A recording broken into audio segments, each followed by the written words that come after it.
Oh man. Was this so cool? Oh man. You're gonna poop your pants. Okay, shoot him if you want him. Get another round in the gun, Dad. Here it was, like, I didn't want to steal my dad's thunder, so I didn't want to, but I couldn't hold it back. All of a sudden, I just like screamed at the top of my lungs. That deer had a giant frame. A giant frame. Welcome to the Built to Hunt podcast, brought to you by the team of hunt advisors at the Huntin Fool magazine, where we are dedicated to helping our members go on more hunts with better information. Join Huntin Fool today at huntinfool.com. Welcome to the Built to Hunt podcast. I'm Brady, sitting here with Josh Harris. How's it going, Brady? And today we're going to tell a bit of a hunt story about a hunt that I recently filmed of yours on the Paunsaugunt unit. Yeah, it was a great time. It was a great hunt. So tell me about first how you got the tags and who had the tags.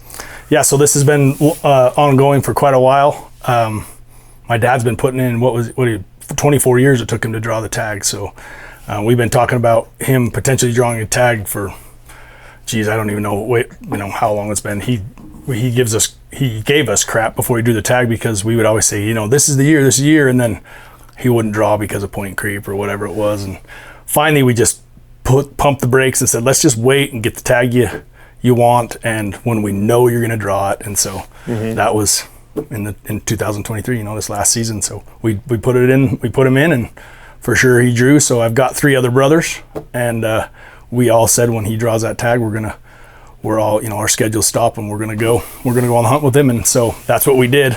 And I'll never forget the day I called him and told him that he drew, because I handle all that stuff for our family. And then I was sitting there scanning through emails because mine hadn't come yet. And so I had applied for an archery tag locally, and here came mine while I was mid-conversation on a conference call with my brother and my dad. And here my results came across, and first thing I read is that I didn't draw the archery tag on a unit that I knew I was 100% good for. So I was like fuming, And then I scrolled down a little further, and sure enough, I popped the same tag. I did not apply with my dad, but I applied separate, and I popped the tag, and I had no business drawing that tag. Less than 0.5% odds of drawing that tag. So here it was, like, I didn't want to steal my dad's thunder, so I didn't want to, but I couldn't hold it back. All of a sudden, I just like screamed at the top of my lungs that I did the tag too. So it was pretty awesome. So that was the beginning of the awesome trip. Was both of us had a tag, and so I wasn't complaining by any means, but my dad was still priority number 1, and we all knew that. So where it's located right here close, I was able to immediately start like getting familiar with the unit, and away it went. So it was pretty awesome. Yeah, you had like 9 points, right? Yeah, 9 or 10. Yeah, 9 points. Like, just crazy no business chances. Drawing that tag. Yeah, absolutely no business. It's crazy. And you had the whole family there, your mom, your brothers. Oh yeah, it originally started as just my brothers and my dad, and then my mom. To get us all together is tough. We're all a little older now, and one lives down here in southern Utah where I live, another one's up in Idaho, another one's in Alaska. So to get the whole family together at the same time, my mom's like, hey, I think I'm gonna come. And we were like, whatever. So it was our family without our spouses for the first time in a long time that we were all together on a trip. So, it wasn't that way the whole hunt, but it was that way for a little bit, and it was fun to have everybody there. It's fun to have you guys there. You and Promise. It was awesome. The dynamics inside of our camp, and everyone was there. My friend George came with us for a while. Like, it was super fun. Yeah. I remember pulling up, and it was just like it was just a party of people everywhere. Oh yeah. Everyone knew each other since they were kids, and Promise and I drive up, and we're like, well, here we go. Yeah. And my brothers are not they don't hold back, and it was going to be a constant razz the whole time, which was wonderful. Good thing we tease my dad because he can't hear very well, so he doesn't hear half the comments. It was awesome though. It was seriously one for the books for sure. So what was your plan, talking about more the hunt and what you had thought going into it, your expectations? Obviously you're trying to hunt for yourself and your dad. Yeah. Kind of tricky. Yep. And I had that conversation with my dad multiple times. before the hunt because I didn't have to work at those feelings, if you will. Like I 100% wanted, my dad was the primary focus. Again, I won't repeat it too much, but I had no business having that tag. So mine was a huge plus. Yeah. And given that, that reality, because it was a huge plus and I shouldn't have had the tag, I set my standards very high because that unit can produce a buck of 100 lifetimes. You know, it does every year, just depending on how the stars align. So sure. The plan of attack was for me to just get familiar as I could with the unit, knowing that during that rifle hunt there's not a whole lot of consistency with deer. They're moving through the whole thing all the time. So I just wanted to be familiar with the unit. So with the help of friends that were there hunting as well as outfitter friends of ours, Doyle Moss was there, and he's a longtime friend of mine, helped me a ton with business and clients and personally. So it was cool to have him. Actually, he was in the cabin right next to us too, so he was part of the party. Yeah, he was always there. And then friend Braden Cooper, his dad drew the tag too. So I mean, we had a lot of help there. So, but I just wanted to be familiar in case those guys tagged out or those guys knew where to go, then I could. So, I mean, geez, I think I put, with my wife and I and kids and friends, like we put a couple thousand miles on the truck, just getting really familiar with it. And the plan of attack was to get my dad a big buck first and then focus on me. And if we could find a buck, like that one day you and I found that one big buck, we were like, man, if we could put that to bed and go get my dad, that's a good buck for him. Mm-hmm. And then watch somebody else shoot it. So it was okay. I'm glad we passed. Yeah. That didn't happen after we had decided to shoot it. So 100%. We would have killed that. We would have killed that buck if we wanted to kill him though. But yeah. So. I remember getting a text from you though. I think it was before the hunt started, right? The day before it opened, and I was still in Cedar, and I got a text and you just sent me a picture and you were like, I found this desert troll. You're all amped up. Oh, yeah, that's right. That dang desert troll, man. Just the other day I was in my buddy's taxidermy shop and looked at a deer that was, to me, it looked like a twin to it. And I was like, oh, what did I do? But, that desert troll was a cool buck though. And that was a really cool buck. That location was a lead from a really good friend. And to find a deer in that country is tough. Oh. And to find a deer of that caliber, and I say that, but I'm still not convinced that it was a monstrosity of a deer. But come on, it got I have away. to say that. It got away. Of course, it was a monster. It was a really big deer, though. I don't care what anybody says, but I've been fortunate enough to harvest some really good deer in my lifetime, and I was okay if it didn't turn my crank, tip me over the edge. No brainer buck. I was okay to let something walk. Again, back to my dad was number one. Yep. That deer was not one to screw around with if it was indeed, and it was, like I think I said in the video, something like, it looks like it's something from like, what was that? Lord of the Rings. Yeah. Like it was just gnarly, and so I just wish we could have got a true good look at it. Our goal that day was to do that, and we snuck right up on him. He was not supposed to be where he was, and it was, he got away that day and never saw him again. So that deer probably doesn't. He maybe had never even seen a human. I don't know. In that kind of country, that's maybe possible. But that buck was cool. He'll haunt me for a while. Oh yeah, because he was big, but just because of the unknown about him too. But so we spotted him. We picked him up again opening day, right? And then we saw him go over a hill. What happened? Tell me about that. Yeah, like that's what was crazy. Remember how fast they were moving? They were. You hunt deer long enough, you kind of figure out their habits, and he had those does with him, and he wasn't hauling them out, but he was making some good ground. He was trotting and he was moving through the country and acted like he had an agenda, and he wasn't spooked by us. We never could figure out why he was spooky that way, because we were 1,000+ yards away. But for him to go through that gap with some good velocity, and then to get over there and sneak up where he was and have him be within 30 to 50 yards of where we last saw him, means he was at a full stride and then pumped the brakes and sat down. We were trying to get up to that knob because that country's so broken up. It was knob flat, knob flat, knob flat. So we were just hoping to catch him in the next flat to get a better look at him to see, or a shot at him, if he was indeed what we wanted to kill. And then for him to be right in our kitchen when we walked up just was like, ugh. And then to watch him run off and still not get a final confirmed look at him was just a bummer deal. And then to play, Tracker Joe the rest of the day trying to dig him up in that desert was I mean, when you look back, it was a blast. I mean, I just love everything about it. It was a great time. But he just turned into Houdini and Vamoose. We never saw him again. How much of a look did you get at him? Because I remember I was behind you, and I never saw him. Well, so when I found him the day before, and we saw him that day earlier through the glass, through the camera, there was just those heat waves. You just couldn't make it up. But one time they did break enough to see that big side, which was his left side, and it was 100%. We had finally come to the resolution that it was a mid-90s left side. It was the other side that was the Lord of the Rings side that had just. It looked like a giant 2-point with an inline in the back and stuff. So creeping up on there and having him blow out of his bed right there, he was, 100 yards when he jumped up or so. And again, just gave me that left side and no view of the right. Yeah. So, and then he was in the cedars like that, so I never got a good look at him. So you could just see that big 4-point side and the hook cheater, and then the other side was no bueno. And then everything else was a flash as he went through the cedars and the flat. And oh yeah, it was chaos after that. Yeah, it was such chaos. And then he just disappeared into the abyss.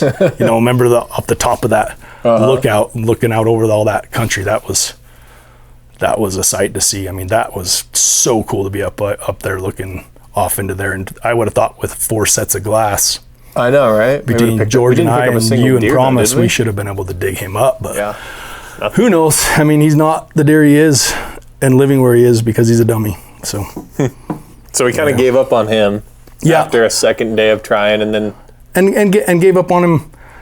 If I would have been able to get a confirmation of what he truly was, I would have grinded the rest of the hunt up of there, course, and then just been on call in case my brothers found a buck for my dad, and then gone over and been a part of that with him. If he was that true, like once in a lifetime giant, just had to move on. Yeah. So. And our moving on consisted of sitting in a water hole on day 3. It's still an inside family joke about that water hole that day with the family, but we got some memories and some pictures. So I even got canvas pictures in my trophy room that my mom made me of that day. Oh my goodness. So that was the positive that turned out from that. I remember seeing your face, just like seeing all the emotions processing. I was like, this man is struggling right now. Oh my gosh. Well, the funny part is you're sitting at the cabins, and we already talked about what was going to go down, and we remember we talked about, look, there's going to be a lot of people. The guy, and we were able to get this opportunity through Doyle, actually. Remember, right. And he's like, you just got to stay tight, because you end up, you're in a situation where it's strategically, it's amazing, but you're a little closer than you want to be. So we had that talk with the family. Okay, guys, when you get there, just stay in the vehicle, keep the noise down. Like, these deer are transitioning through here, and this is just an interesting place. So you got to do those things. And what do we last? 45 minutes, and then all of a sudden, one person gets out of the truck, another person gets out of the truck. And then my mom gets out of the truck, and then before you know it, she's turned into Pocahontas, tracking stuff down who knows where, and nobody knows where she is. And then of all places, she's down there by the water hole, right where the deer were coming in. So we just chalked that morning up as a good family bonding moment, and moved on. So it is what it is, though. I mean, I'm not going to get all mushy, but family's what it's all about. So my brothers keep me chilled out. I tend to be a little more hardcore, and the two middle brothers, they're hilarious. So they're good to keep me chilled out. Yeah. I thought that was absolutely hilarious, man. It was. I remember just having to chill and grin and just take some good pictures and capture the moment, and we'll call it a day. So yeah. It was fun. And we did, and then Scotty and my dad did go back later on and saw when they only had 2 people there, and were able to keep the quiet down, and saw a cranker buck, and my dad chose to pass it because he had to have a 4-point and he had to have it be 30 inches. So what was your dad's saying of the trip though? It was nope. Every time. What do you think, Dad? Nope. And it didn't matter. It could have been score-wise, could have been 190, 200-inch deer. If it was a 3-point, he wasn't interested. So. And if it wasn't wide. Yep, had to be wide. So to him, that buck is a buck of 1,000 lifetimes for him. So he couldn't be happier. Yeah. It's cool how it worked out. So your family went home. after that night, after setting off the car alarm while we were glassing that night. Oh, that's right. Horns Forgot about honking. that. Yeah, so that was fun too. But Yeah, I think my mom went home. She had to get home for other reasons. yeah, And then it was just, my brothers did too. That's Yep. right. So it was pared down to just my dad and Scotty and me and you guys. Yep. And then things changed a little bit, right? Your dad went with Scotty. Yeah. I think Promise had to head back for a bit, and it was basically two groups. Just Yep. what was your strategy there? To try to split up, I mean, just to cover as much country as possible, to try to find a deer that maybe wasn't moving as fast as they could be, and so if you and I would have found a buck that my dad would shoot, then we could get a hold of them and have them come to us, and Right. if they found one, then we weren't just two guns in one place. Totally. That was the entire goal there. So just covering a lot of country and seeing if we could get the timing to line up to our benefit. Tell me about what we saw. Geez, how many? I mean, we saw a lot of deer. I mean, there's nothing ever like super magnum, but we saw. I mean, that one buck we talked about earlier, he was a big buck. He ended up getting killed, and I got the deets on that. That was a high 90s buck. Really big. Typical, was a little weaker on that one side, but he was a beautiful buck, and my dad would have been elated with him. But maybe it probably would have been a nope because it was just tall, deep, and not real wide, but a beautiful buck. And then lots of other really good bucks, but just covering a lot of country. We did some good hikes, got some elevation. That one day on that mountain that didn't look as tall as it was, and then it was a beast. So that's where I found out how out of shape I was. Jeez, You were breathing heavy. yeah. Probably had a little too many mountain houses or something in me. So You mean Mountain Dews? Yeah, Mountain Dews. Yeah. But just covering all that country. I mean, we were going to places that all the places where deer had been glassed and spotted and seen in the prior seasons, because I had really good contacts that were giving me all that. And we just didn't really dig up anything of crazy, nothing that tempted me, nothing that made me want to put my rifle to my shoulder. Yeah. And then my dad and brother found that one buck that they passed. Right. And then we had access to some private land, if you remember. And so at the right time of the season, which we locked up like the last 4 days of the season. So we hunted the whole unit, and we knew that we had that that There's a little gem at little the gem end. in our pocket. Yeah, I was looking for the right word there. Like, we had that to lean on at the very end, hoping that a big buck could pull into there, because geez, I mean, there were nights in those fields where the landowner was saying that there were 300 to 400 deer in those fields at night, and it's pretty insane, to see those deer file in there. So you'd think with that many deer and does that a big boy would show up, and a lot of years they do, and they did, obviously, just not during our time frame. Except for my dad's. I guess my dad's was in there. He did in your dad's time frame. Yeah. So then tell me about the morning that your dad killed, because I guess I haven't even heard much of the story. Obviously there's excitement, and at camp we're all hooting and hollering, but talk to me about what their story was. It was your dad and your brother, right? Yeah, so they were on that private land, and they worked from the front to the back of it, and the further back into the land you got, it got a little chopped up with some canyons and stuff, and some of those deer would pull into there, and they would go down into the ag and then feed back into there as one morning hit, and then bed up. And they were just working their way through all the deer, just glassing through them, making sure that they weren't missing something, and then got into that back canyon, and that's when they glassed that buck up, and my little brother could tell the story better because he was obviously there, but they found that deer, and then when he turned and gave him the width, then my little brother knows deer. He's a guide, so he said, "Dad, I got a really wide buck here," and then my dad just knew that he was there with his son, and he was going to set everything up for him. So my brother's got the chair set up, got the tripod set up, got his gun set up, got it on the deer, and then my dad needed to make that final confirmation. So he got him in the scope, and Scotty kept his nerves calmed down, and my dad, cool, calm, and collected, just found the sweet spot and put the hammer down on that thing. And Scotty knew what it was. Not truly what it was, because until you walk up on it, my dad just knew it was wide, and Scotty had confirmed that it was a 4-point, so it met my dad's criteria, and then to walk up on it and see what it was, I mean, geez, That was incredible. I'd never expected to see on that unit, they have the management hunts and the velvet hunts and the archery muzzleloader and rifle hunts. So you hear of those velvet bucks being killed, but to see that buck was really cool, because you just don't typically see a stag buck with a typical frame. They usually have funky horns and stuff, and so my dad was elated. Like, he still is to date. I mean, he's just so elated that not only is it what he wanted it as a 4-point and 30 inches wide, but the fact that it's still in velvet is just tips him over the edge. So he's more than tickled pink. He's probably called me 2 or 3 times since the hunt. Almost emotional over the phone. That's how excited. Oh, and serious, and with sincerity, like how much he just enjoyed the whole thing. He just loved every minute of the hunt. So, that's so cool. Yeah. Your dad's he's a hoot. Not the type to really show emotions on the surface either. No, he seems like a big scary man, but he's just a big teddy bear. Yeah. Yeah, he's just a big teddy bear, but. We heard the shot too where we were. Oh, that's right. Right? Yeah. And so I was looking at the footage and I saw that and I was like, oh, that's right. And then we couldn't get through him on the phone. Remember, we kept trying to get through him on. Yeah. Like, come on, was it? And then, because they tried to call me, and remember, I saw a missed call. Yeah.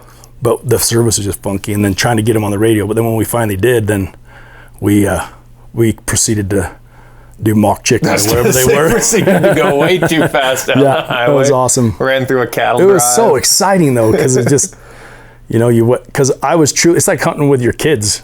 Like, you get so much more excited to hunt with your kids and to see them succeed, but then when you finally get a hunt with your dad that's been your mentor your whole life and do all those things, and then it's pretty cool. Yeah, it's awesome. Yeah, it was really awesome. So I was just so dang excited for him. Ran over a couple turkeys on the way. Yeah, almost did. Didn't commit any crimes, so we're good there. Just educated them a little bit. Maybe they'll think twice before a Toyota comes down the road again. Old mayonnaise. Yeah, that's right. We did give that truck a nickname, mayonnaise. Yeah, that thing put on some miles on that unit. Yeah, and the scenery and everything that we saw all over that place was awesome. Yeah, it was pretty cool. So we got your dad's buck down. We all walked up on it. It was celebration. Oh yeah, Everyone was stoked. Yeah, everything about it was unexpected. So yeah, he was. he was asking me the other day why that wasn't on the cover of Huntin' Fool. Like, I mean, that's how it is to him. It's a cover buck for as far as he's concerned, and I would have to agree. So that's awesome. Yeah, no, couldn't be happier with it. It was awesome. But again, you just don't expect to walk up on a buck like that. No, it's a totally unique buck. Yeah. Full velvet, big old body on him. And with does, a buck with a bunch of does, which is just weird because he's a stag, but I guess he still likes the girls, so. He was 30 1/4 wide, right? Yeah, just a little over 30. So the deer gods were looking down on us that day. And he wasn't a big 4-point on the front end, but he had legitimate 4 points. Yep. So you can't ask for anything more than that. There you go. Yep. Really, really cool. And then after your dad killed, the excitement winded down. We got the deer taken care of. We headed out that night, and it was just your tag. Yep. And then mentally, when you got that box checked, right, which is huge. So now it's just like this huge relief, huge weight off our shoulders. Even though we still had 4 days left, so I wasn't really feeling tons of pressure. Not any more than I guess would be normal with a tag like that in your pocket from my dad's perspective, but just the fact that he got it done was awesome. Yeah. And then now to be at that stage with 4 days left, I'm like, we're in the prime of the whole hunt season.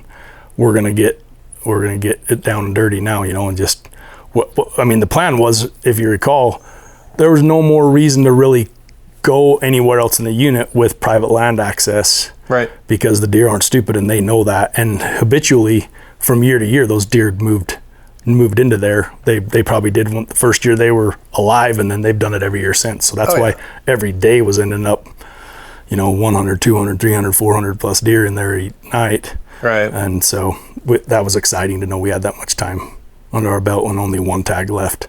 Yeah. And we could maybe even let my dad sleep in a little bit. So I remember he was excited about that. Oh yeah. He was excited. We don't have to get up early in the morning. But then What happened? Tell me about. Yeah, so I don't ever want to come on cross ungrateful because it was awesome. But like I said before, I've hunted deer my whole life, and I've been fortunate enough to hunt in some cool places and hunt hard and learn from the old dogs. And long story short, I've just had my opportunity to kill some really good deer in my life. So I had my standards set high. And then of all things to happen, it's like Jared said when I came home and gave everyone the skinny. He's like, well, you know, everybody has to eat a little humble pie, and that's how it worked out. So for it to happen the way it did is still just feels like I'm in the twilight zone still. So, you know, you look over all these deer and pass some pretty big deer. I mean, we didn't even talk about that same day that we passed that big typical, how many other really good deer were also in that flat. I mean, there were some good deer that made you really look at them. So, but yeah, going down there that same day, last light, covering all the fields, and then the individual in the truck with us, the landowners in there, he's telling us a story about this location up the road that the deer come off of a big plateau and down a cliff and across the road and into this big sage flat, and every year there's a big deer that shows up in this sage flat with those and so it's just a matter of timing it, you know, and when that deer comes in. And then for it to happen 10 minutes after he just finishes that story, we're cruising down the road and we come up and again, it's that unit's about covering a lot of country, just looking over deer because they're moving. So it's a little abnormal from other things. Right. You're more advantageous to be doing that in most situations. And then to come around and all of a sudden, oh, there's a whole bunch of does. Oh wow, there's a big bodied deer. And what do we have, like 10 minutes left of shooting light, you know? Yeah, it was dark, man. I mean, I just remember like the camera picks up more light than what there really is there. Right. Because we've watched back the footage a little bit there, and it looks so much lighter than it really was. But we were obviously within legal shooting light. And then to pull at the glass from the truck and see what I saw was like, whoa. And then the landowner's with us, and he knows big deer, and he's looking at him, and I'm getting double confirmation from him that this deer's big. He's got at least 2 extras on his left, and he hasn't given us a frame profile. But if you hunt a deer long enough, when you see a big deer, you know. Right. If he's not big, you know he's not big. And you have to, I've learned to stick with my gut on that first reaction when you see him, so long as you can see him right. Right. And then, so 3 different confirmations, I'm looking at this deer from a side profile, looking at from his left side, and all I can see is this wall of horn. Like, it's just, you can see he's got a frame, but you can't see it frame wise from like frontwards or backwards, but you can see he's got a frame, but then you could just see this wall, a picket fence of horns. And it's not his left side overlapping his right. There's just a lot of bone going on right there. And I'm seeing it, not wanting to say it, but then realizing what I'm seeing and going, this deer is big. And all I ever heard from the beginning, from the first person I talked about the Paunsaugunt with, was if you don't kill a deer when you do see a deer, there are very minimal odds you will see that deer again because they're moving. Yeah, it wasn't the kind of situation where we could have stopped and assessed it and then gotten a shot later. It was like, yeah, exactly. You're not going to pass him today and then maybe see him tomorrow. No, that could very well, he could be moved off into a whole other unit, you know, if he crosses the highway and goes to the 𝗙𝗵, who knows? But yeah, so all those variables are always running through my head. But put those aside. I mean, I'm looking at a deer broadside that has a picket fence of horns, and they're dark, and I can see extras, and it's now or never. Not only because if I would have had a lot more light, we could have just watched him for a while, you know, right? At least like watched him and then maybe gained some elevation and shot him from on top of that bluff behind us. But it was that we were running. It was now or never because of light too. Oh yeah, 100%. So when I finally got the third confirmation, and the landowner's giving me confirmation that he's big and got extras, then I don't really need to lean on somebody else, but it's good to have someone there. But I knew for a fact that thing was a tank. And so jumped out of the truck, grabbed my gun, got off the road, so we're all legal that way. I don't know if you can You can't brush over it that quick, though. It was a mess. Yeah, dude. it's getting out of the truck and to get there. Yeah, You're trying to pull your gun out of the back seat as you're getting out of the front seat. Because when I get wound up, I get wound up. Oh, it's funny. So, finally get off the road. I get that deer in my sights. He's again broadside, still same side, but he's moved a little bit, but he's still broadside. But now I don't have time to look over his rack. I mean, he's getting flustered now. Him and the does were moving. Yeah, they were moving off. So I still have that left side shot. So I find the sweet spot. Pulled the country boy Josh out of me from tree mountain and just let her rip, and gave him a dirt nap. So then I'm pumped, still not second guessing. He looked big, looked like he had a giant frame, looked like he, all those things I just said. And then to walk up on him, I'll go back to what I started with. Like, I don't want to come across ungrateful because he's a good buck for a lot of people, but it's all relative to the person. Yeah.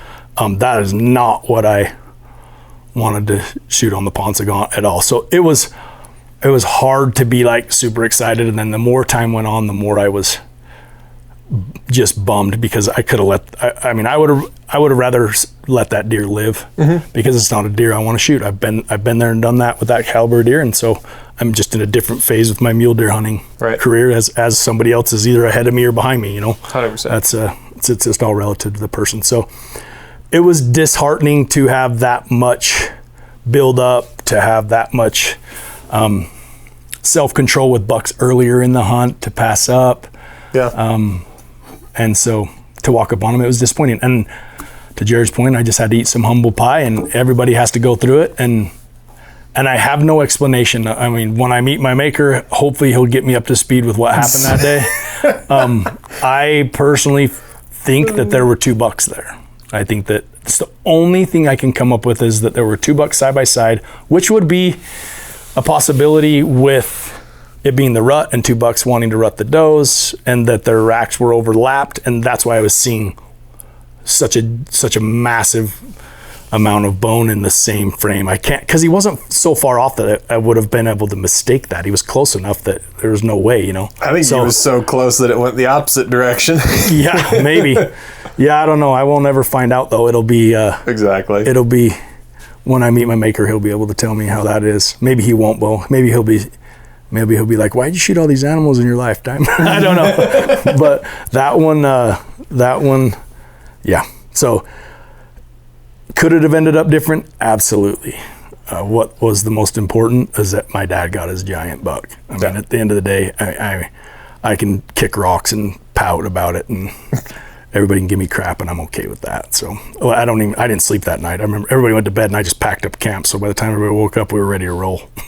I was just a little peeved. So I'm sure everybody's had that. I mean, you kill a buck that you didn't want. I just never had it at that magnitude. Yeah. That's the hard part. It wasn't like being on a general season hunt or having 2 bucks go into the trees and the wrong one come out and you shoot it, and that's just the way life rolls, because you had a split second. It was like I had a deer off the road, confirmed it was big, and walked up to it, and that was not the deer that I saw. Yeah. So it is what it is. I'm not gonna be able to change it. I think a lot of people might not fully understand though, like, it's not just like, oh, I wanted a bigger deer than that. That's not really what it is though. Mm-hmm. For you, it's like, this is a Paunsaugunt tag. You've been dreaming about this for your entire life. Mm-hmm. Furthermore, like you said, you've had the opportunity to kill some great deer. You didn't want to go kill an average deer. You probably would have been happier going home with nothing.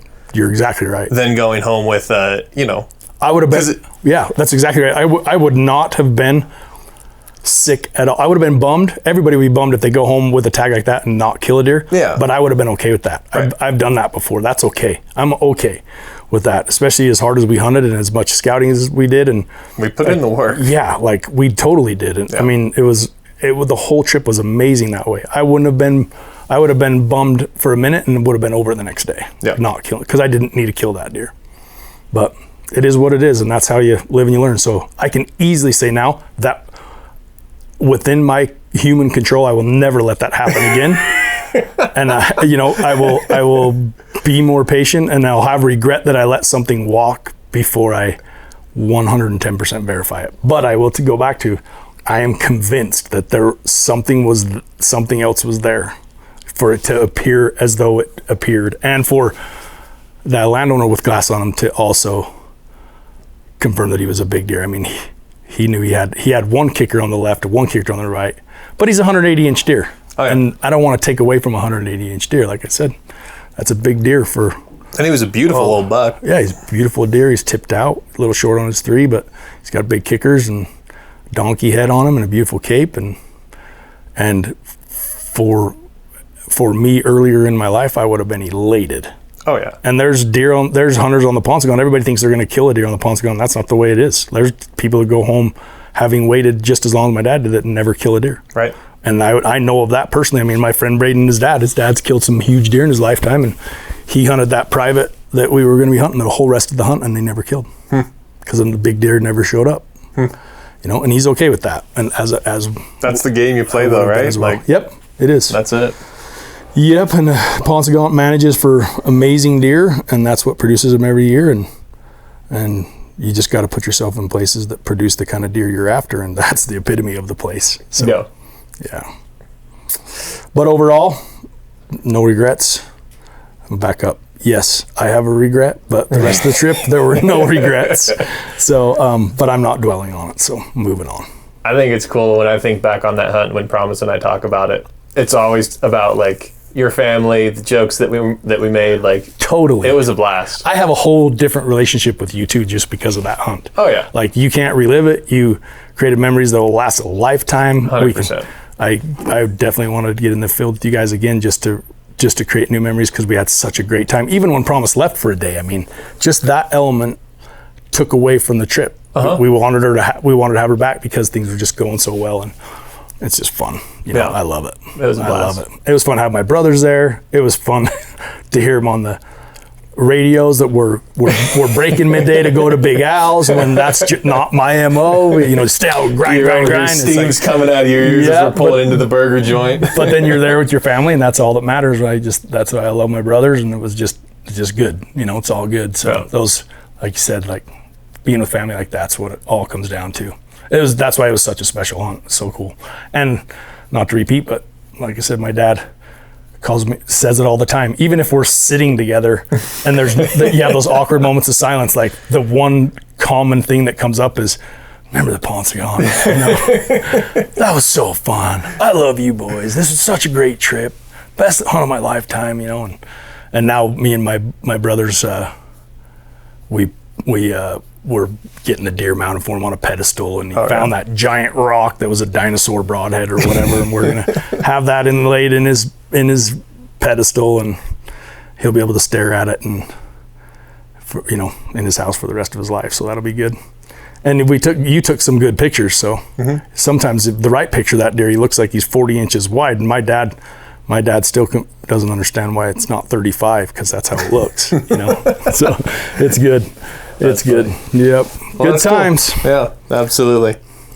Thanks for sharing. Absolutely. Yeah. Absolutely. Thank you. It was a good hunt. Yes, it was. Chalk one up and get ready for the next. And a couple lessons learned as well. Yep. For sure. It's probably not the Paunsaugunt though, but definitely a lot more in the future. So. Sweet. Well, thanks for listening, guys, and we'll catch you next time.